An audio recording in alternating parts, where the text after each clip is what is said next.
Bonjour chers auditeurs et chères auditrices de la radio Bakambi et auditeurs. Nous n'oublions pas tous ceux qui nous écoutent, quel que soit l'endroit où vous êtes, si vous venez de vous réveiller, bonne journée, bonsoir, bonjour.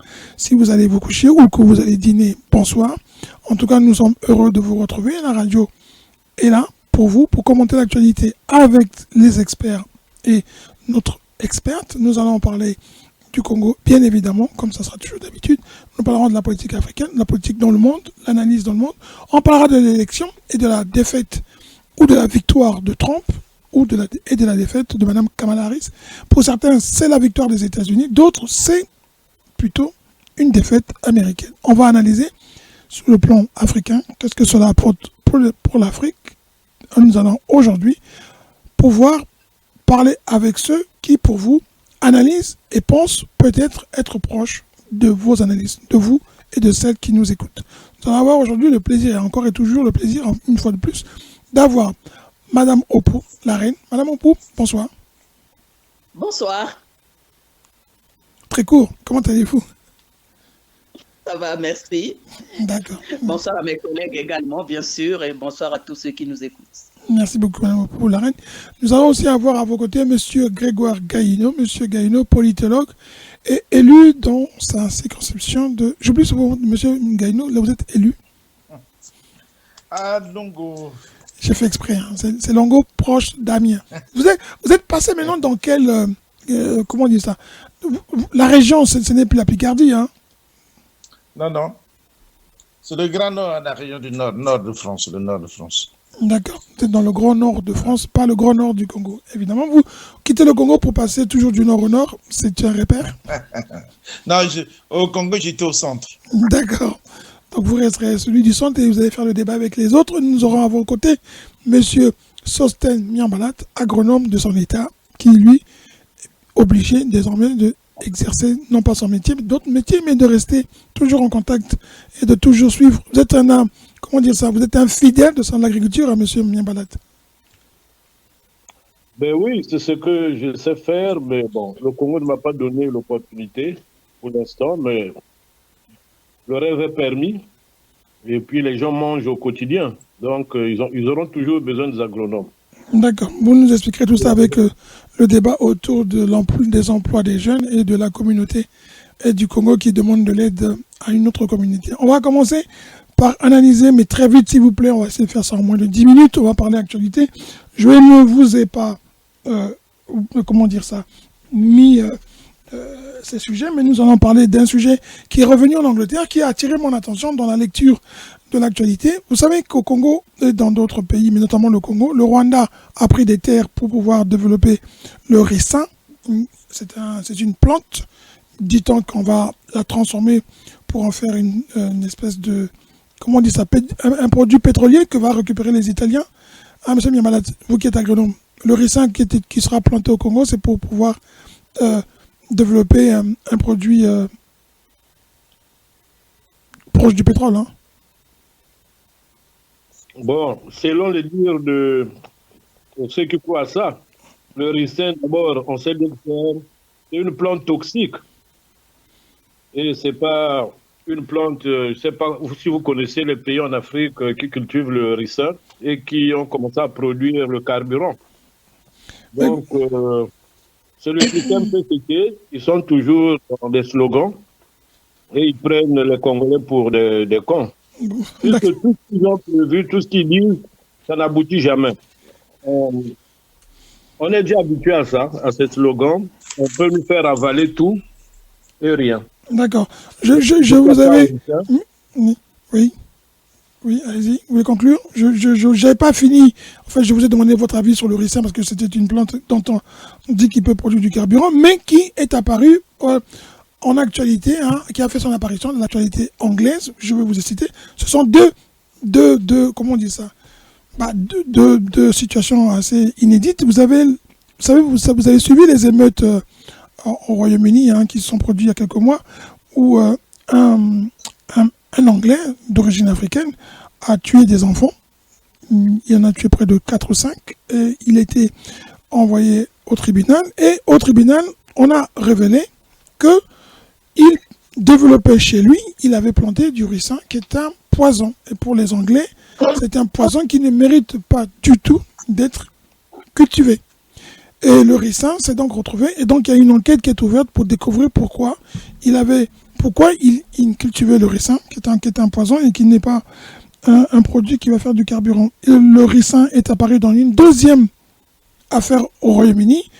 C'est un médecin qui avait décidé de tuer son beau-père plutôt, et qui lui a profité donc du fait que son beau-père entre guillemets, qui était plus jeune que lui d'ailleurs, son beau-père, parce qu'il avait des problèmes d'héritage avec sa mère, qui avait décidé que si jamais elle décédait avant son partenaire, comme on dit, ça serait le partenaire qui aurait le dernier mot à dire dans la vente de sa maison. Alors le fils, fou de rage, le fils qui est un médecin, a décidé d'empoisonner son beau-père. Devinez avec quoi il a voulu tuer son beau-père, parce que le beau-père finalement a survécu, il a utilisé le ricin.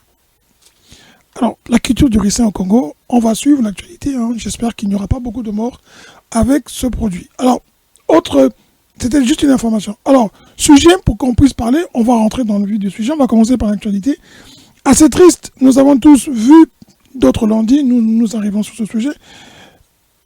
La mort d'un grand joueur, on ne va pas parler des problèmes que cela a entraîné, mais la mort d'un grand joueur qui était Ndoma Jacques le géomètre, qu'on a appelé le géomètre joueur d'étoiles du Congo, qui a fait la beauté du football congolais au niveau national, mais aussi international. Si mes souvenirs sont bons, il était parti à l'époque, Marseille était en deuxième division, il a participé à la montée de Marseille en première division, et puis il a continué à jouer dans d'autres clubs. C'était un grand joueur. Il serait pour nous Mbappé au Congo, ou il serait peut-être même le roi Pelé au Congo. Il aurait pu. D'abord, rendons-lui hommage pour cette grandeur d'un grand joueur, humble comme d'autres, qui sont toujours encore des légendes vivantes. On citera Tostao, qui continue et qui se bat pour l'insertion des jeunes. Ndoma Jacques le géomètre, M. Gaïno, vous qui êtes pour nous aujourd'hui le grand frère, vous l'avez connu, vous avez vu jouer ce monsieur. Bah oui, on l'a vu jouer, c'était un grand joueur, il faut dire, c'est même une icône au niveau du Congo. On a connu des périodes où le Congo pouvait apparaître comme un pays footballistique au niveau de l'Afrique. Et voilà, depuis que nous avions perdu cette génération-là, le Congo aujourd'hui connaît un déclin au niveau de tout ce qui concerne le sport. Donc, il faut louer quand même ces personnalités qui ont fait du Congo, qui ont permis aux Congolais de connaître vraiment l'amour du sport et d'apprécier le sport, la joie que le sport apporte, surtout quand votre pays gagne. Vous voyez, ça fait quand même une joie à tout le monde.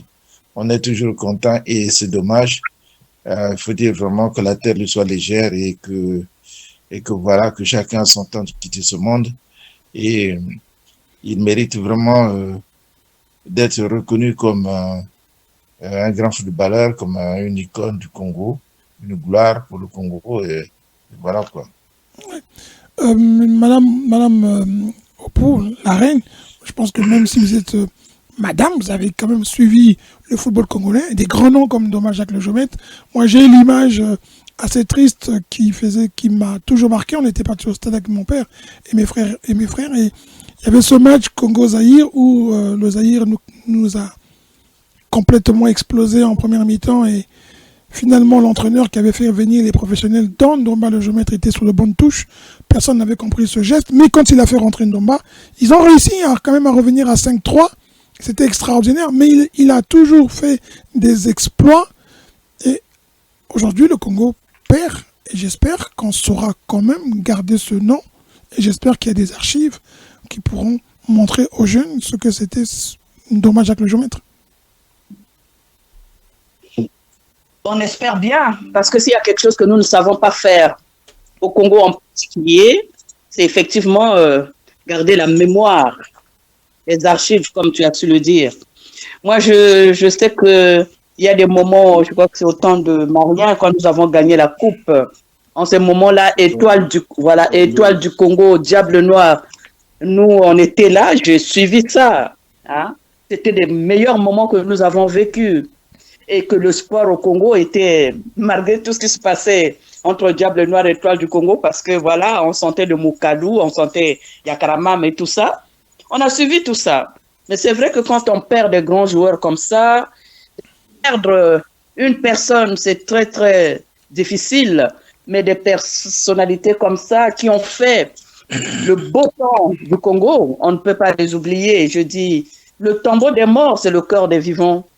Il faut que nous qui restons, que nous sachions ramener aussi les nôtres à leur juste valeur. Est-ce que nous savons le faire? Mais il va falloir, même si on ne sait pas le faire, il faut qu'on apprenne. Ce qui manque chez nous, c'est ça. On ne sait pas valoriser ce que nous avons. Des éléments comme ça, des personnalités comme ça que nous perdons. Le pays devrait être dans les mois et mettre à la lumière tout cela. Nous avons des gouvernants qui gèrent ce pays. Il y a, je ne dis pas que c'est à eux de prendre des initiatives, mais ils doivent être là pour les soutenir. Après, c'est à nous de voir qu'est-ce qu'il faut faire et comment le faire. Même si les gouvernants n'ont pas des idées, il va falloir que ceux qui le peuvent, pas seulement les parents proches, mais ceux qui sont dans les équipes peuvent associer les personnes de bonne volonté pour qu'on puisse avoir des musées, là où on peut parler, effectivement, mettre en avant des personnalités comme ceux-là qui ont fait le beau temps du pays. Merci beaucoup, Madame Opo. La reine, vous avez vraiment parlé comme une reine, hein, très simple et puis assez précis. Monsieur Miambalat, vous êtes un passionné de football comme tout le monde. Nommé Jacques Le Géomètre, il a écrit la page du football congolais, même s'il n'a pas gagné la Coupe d'Afrique, quelle que soit l'équipe que l'on supportait, Cara, Diable Noir, Étoile, Patronage, V-Club, Cheminot, on avait des talents. Je me rappelle que Cheminot c'était Poitiers, Diable Noir c'était Tostao, ça reste Tostao. Il y avait des grands, et on perd un grand. Et pour vous, c'est une page de l'histoire qui est en train de se fermer petit à petit parce que ce sont des grands. Mais tout à fait, avec la disparition de Ndomba le géomètre, c'est une génération qui est en train de disparaître. Je veux rendre hommage à ce grand footballeur congolais qui a fait réunir le football congolais sur le plan continental et dans l'hexagone ici. Ndomba le géomètre, mais comme notre pays, c'est dans ses habitudes, il ne savent pas honorer les gens pour service rendu. Il n'est pas le seul. Depuis la disparition de Yaoundé 72, vous allez constater que tous les joueurs qui nous ont apporté la première médaille sont partis comme ça. Certains sont devenus des anonymes. On ne parle plus d'eux. Et c'est ça le Congo. Tu venais de rappeler le match, c'était même au stade, encore jeune, le match l'ex-Zaïre. Congo-Zaïre, là où le Congo avait fait venir pratiquement tous ces grands joueurs, ces professionnels qui étaient sur le banc de touche. Les Matins, les Mbama, les Ngwete, les Moyabi Chaleur, tous. Donc il n'y a que Moyabi qui était en défense. Mais tout le reste, et quand les Moutouboués sont arrivés, ils nous ont donné un 5-2. Heureusement, c'est les deux buts, c'était grâce à Matins et Mbama, quand ils sont arrivés, mais ils sont rentrés en deuxième période. En retard, très en retard. Très en retard. Et ça, c'était quoi? C'est la conséquence de ce qu'on appelait la démocratisation du sport congolais. Avec, comme le ministre de la Jeunesse et des Sports, celui qu'on appelait le premier jeune Congolais, en l'occurrence Yagabi, comme on l'appelait. Monsieur Oba pour le citer. Oba pour effectivement. Yagabi, qui est devenu pratiquement un sénateur à vie. Alors que quand vous voyez les résultats, c'est des résultats médiocres. C'est des gens qui somnolent au Sénat. Mais voilà, il est parmi de ceux-là qui ont détruit le sport avec les complexes qu'ils ont créés. Les femmes on avait un bon handball. Sur le plan féminin, on était les meilleurs d'Afrique. On a fait des coupes, tout ce qu'on faisait avec les Cancholanges, les Adzanga, exactement. Noumazala, les Noumazala, tout le monde. Toutes ces femmes-là. Il y avait les Memba, la génération qui est montée en puissance. Il y avait plein de joueurs. Oui. pendant plusieurs années. Mais, on avait les Clarisse Abonzo qui sont en France aujourd'hui, qui entraînent des équipes et qu'on ne voit pas au Congo. Kolonka Solange, qui est aujourd'hui entraîneur à l'étranger. Beaucoup de ces femmes n'ont rien. Il y a une là, je ne sais pas si c'était à quoi là, qui était même malade. Elle demandait un SOS. Mais personne n'est venu au secours de cette dame-là. Donc, c'est ça le Congo. Tous les secteurs économiques, tout est à terre. Donc, c'est systématiquement qu'on a détruit l'éducation, le sport, et voilà, on ne peut rien dire de plus, que la terre lui soit légère et que vraiment Dieu lui fasse grâce. Merci. Voilà. On va juste, avant de passer au sujet qui nous intéresse, on va juste, monsieur Mambila, je vais juste vous poser une question, mais vite fait, s'il vous plaît, une minute, s'il vous plaît, une minute à chacun. Vous avez évoqué les problèmes que rencontrent les sportifs congolais, et ça c'est dans beaucoup de pays, mais dans d'autres pays, ils ont fini par accepter. Pourquoi on ne penserait pas, parce qu'aujourd'hui on a un grand joueur, qu'on aime ou pas l'équipe pour laquelle il a joué, Tostao est un grand joueur, c'est quelqu'un qui aujourd'hui est très humble. Comment se fait-il que, d'abord, les joueurs, on ne les retrouve pas dans les instances dirigeantes de la fédération. Là, il y a la fédération de football congolaise est dans un état incroyable. Les élections sont suspendues parce qu'il y a deux camps qui s'affrontent. Ces camps qui s'affrontent, aucun n'a été joueur. Aucun n'a été joueur. Pratiquement. Alors, pourquoi vous avez évoqué les filles dans le handball, mais il y a eu aussi les garçons dont on a complètement oublié. Ils ont été champions d'Afrique. Hein. On parle beaucoup plus des filles, mais il y a eu aussi les garçons qui étaient champions d'Afrique aussi. Bien que les filles l'aient remporté pratiquement 3 fois consécutivement, ou au total 5 fois je crois. Elles ont été championnes d'Afrique. Il n'y a pas une possibilité de pouvoir payer ces gens, de les entretenir, de donner de l'argent, parce qu'on voit bien qu'il y a des gens qui gagnent. Il y a des gens qui sont venus à 23 ans, 24 ans, 25 ans, même 30 ans au gouvernement, ou je ne sais pas où ils sont. Ils sont pris par l'État depuis qu'ils sont dans l'action politique.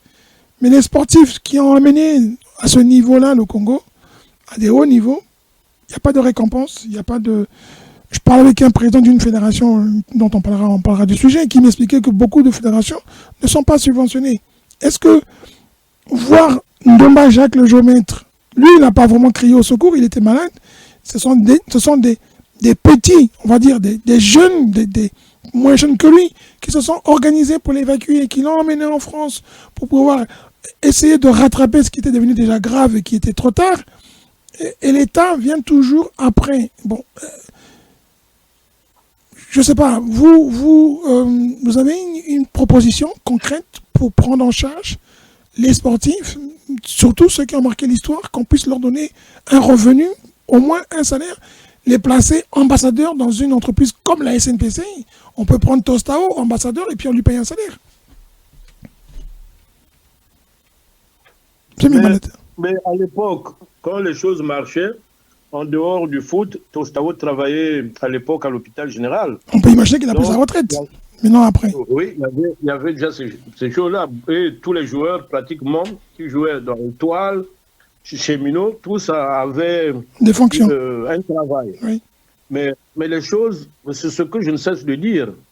Quand la politique ne marche pas, c'est la politique qui doit réglementer, qui va orienter, qui joue le rôle de régulateur de l'économie. Mais quand la politique est au sommet, ça ne marche pas, mais c'est normal que tous les autres secteurs tombent.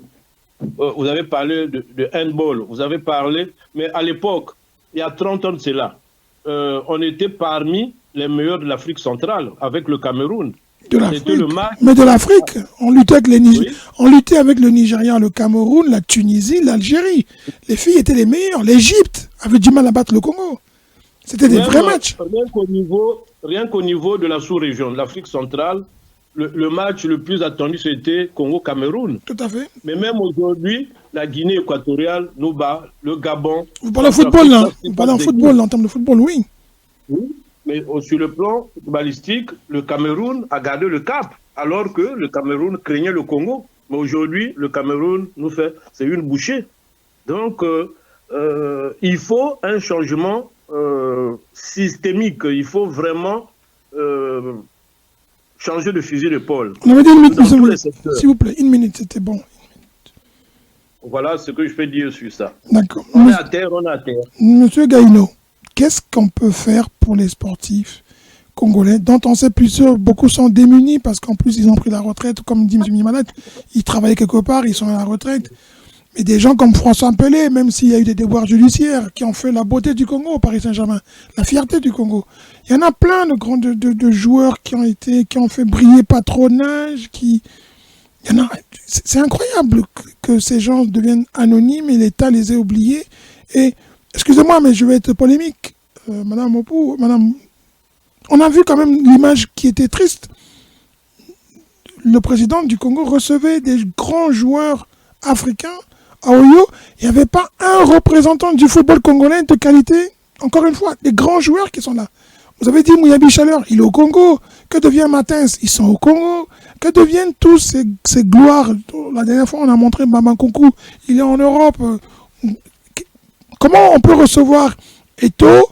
On peut être fier de recevoir, excusez-moi ça, mais Eto'o, Adebayor et tout ce monde qui représente l'Afrique, mais qui ne sont pas congolais. Et là, on a juste à côté de chez nous, là, à 2 pas de Wende, là, d'Oyo, il y a des stars congolaises. Qui va rendre ces Congolais des stars? Les Camerounais ont fait des une star. Bon, qui va faire de nos joueurs des stars? C'est qui? C'est les Camerounais ou les Congolais? Monsieur Gaïno. Tu gagnes votre micro. Et il faut dire que nous, Congolais, on n'aime pas valoriser les nôtres. Ça date depuis très longtemps. C'est pour ça que nous ne formons pas d'abord les gens. Et comme on ne les forme pas, on ne peut pas aussi valoriser les gens parce que pour valoriser les gens, il faut avoir l'ambition. Il faut faire élever son pays au plus haut niveau. Là, on peut valoriser parce que pour faire élever son pays au plus haut niveau, c'est par les têtes, les footballeurs, les grands joueurs, le sport, tout ça là, et la recherche et beaucoup de choses. Nous sommes un pays qui a reculé, qui est tombé dans un bas-fond. Comment voulez-vous? Mais on pousse même le culot trop loin. On reçoit les étrangers, on honore les étrangers, mais regardez même, vous avez un exemple palpant, le mausolée de Pierre Savourian de Brazza. À côté, c'est comme si Pierre Savourian était venu faire l'histoire tout seul. Donc, nous sommes là dans cette optique-là où on ne valorise pas. Et j'ai toujours dit que l'histoire d'un pays est faite par un individu et c'est l'ensemble du peuple qui s'en accapare, ça devient l'histoire du peuple. Et les grands footballeurs, quand ils jouent, mais ça apporte la joie à l'ensemble du peuple. Donc, ce sont nos gloires. Donc, ce sont des gens qui, comment dirais-je, qui permettent aussi d'attirer des touristes dans notre pays. Donc, il faut les reconnaître leurs valeurs. Malheureusement, nous sommes dans un pays où, bon, moi je compte, mais les autres ne comptent pas. Voilà. On fonctionne comme ça. Il n'y a que moi, regardez-moi, mais ne regardez pas les autres. Mais par contre, moi je vais regarder ceux qui sont ailleurs. Voilà, donc qu'est-ce qu'on peut dire de plus? Ça, c'est un constat qu'on a déjà vu. Oui. Malheureusement, Madame Opou, vous avez vu, on voit, vous parlez de culture, vous faites le musée à ciel ouvert, vous vous battez pour l'art africain, mais l'art congolais aussi puisse briller. Mais tout ça, c'est aussi avec, j'espère quand même, l'aide de l'État. Vous ne le faites pas en tant que philanthrope, ni même avec vos propres moyens, ça serait quand même triste. Parce que les Congolais sont bien, nous tous, pas seulement les responsables, hein, on reconnaît toujours les autres quand ils ont réussi. Nous sommes tous fiers de présenter cette jeune dame qui est vice-présidente de l'Assemblée, mais je rappelle qu'elle est vice-présidente de l'Assemblée française, pas l'Assemblée congolaise. Donc on a quand même un problème. On a reconnu Tsonga parce qu'il était brillé, mais on n'investit pas dans les talents. Là, j'apprenais aujourd'hui que nous avons des fédérations qui se retrouvent dans des problèmes. On ne peut même pas voter parce que tout le monde se bat le titre de président. Mais dont certains n'ont pas la compétence, semble-t-il. Alors, vous, en tant que femme, ancien maire, vous avez géré aussi la politique sportive. Comment on arrive à faire que je ne peux pas vous demander que le sport émerge de nouveau, mais on avait cet esprit de l'ONSU. On est toujours un peu... Non, quand mes parents parlaient, je disais, mais ces vieux-là, ils aiment bien rappeler leurs histoires. Mais c'est vrai que c'est une référence. On avait des compétitions intervilles, interdistricts qui faisaient émerger des joueurs de qualité. Aujourd'hui, qui va faire briller, qui va faire émerger les stars quand les Ndomba s'en vont? Il faut bien qu'il y ait une relève. Les mots me manquent pour dire comment on fait pour que les Congolais se retrouvent autour du sport. Moi, si j'avais quelque chose à dire, tout tourne autour de l'organisation. On ne s'invente pas. On ne s'invente pas. Vous savez, moi, j'ai été adjointe au maire chargée à la vie associative. Quand on dit vie, on dit bien vie associative. La vie d'une communauté, la vie d'un peuple tourne autour ici, quand on crée des associations, c'est pour défendre des causes. Aujourd'hui, nous sommes en train de parler du sport, mais qu'est-ce que vous voulez? Comment peut-on parler de la solidarité quand on n'est même pas organisé? Tout part de l'organisation. C'est comme ce que vous allez dire, vous allez avoir un arbre tant que vous n'avez pas planté. Vous n'aurez pas un arbre. Un arbre doit avoir des racines. Il n'y a pas d'organisation. C'est juste, comment dire ça déjà? Il y a un mot qui me manque. Il y a un mot qui devrait arriver. C'est juste, c'est même pas la volonté. C'est juste question de pouvoir mettre en harmonie le minimum. Nous sommes, les Congolais, sont très individualistes. S'il y a quelque chose que nous avons copié chez les Français, c'est ça. Mais nous faisons encore plus que le maître. Les Congolais sont très individualistes dans leur fonctionnement. On regarde seulement celui qui est proche de nous. Hein? On aide ceux qui sont... Nous avons, je reviens encore sur ce que j'ai dit tout à l'heure, nous avons des gouvernants. Qui dit gouvernant, dit les gens qui gouvernent. Ce sont ces gens-là qui doivent structurer les... Oh là, je sais pas, je me moque même des mots. Vous savez, il y a deux fois, il y a des larmes. Parce que nous avons tellement des moyens, c'est pas les moyens qui nous manquent, pour pouvoir apporter la solidarité à tous les Congolais. Je dis bien tous les Congolais. Pas seulement les gens qui émergent. Tous les Congolais ont besoin de cette solidarité pour survivre. Nous n'arrivons pas à faire le minimum. Il y a quelque chose qui ne va pas, les jeunes. Il y a quelque chose qui ne va pas.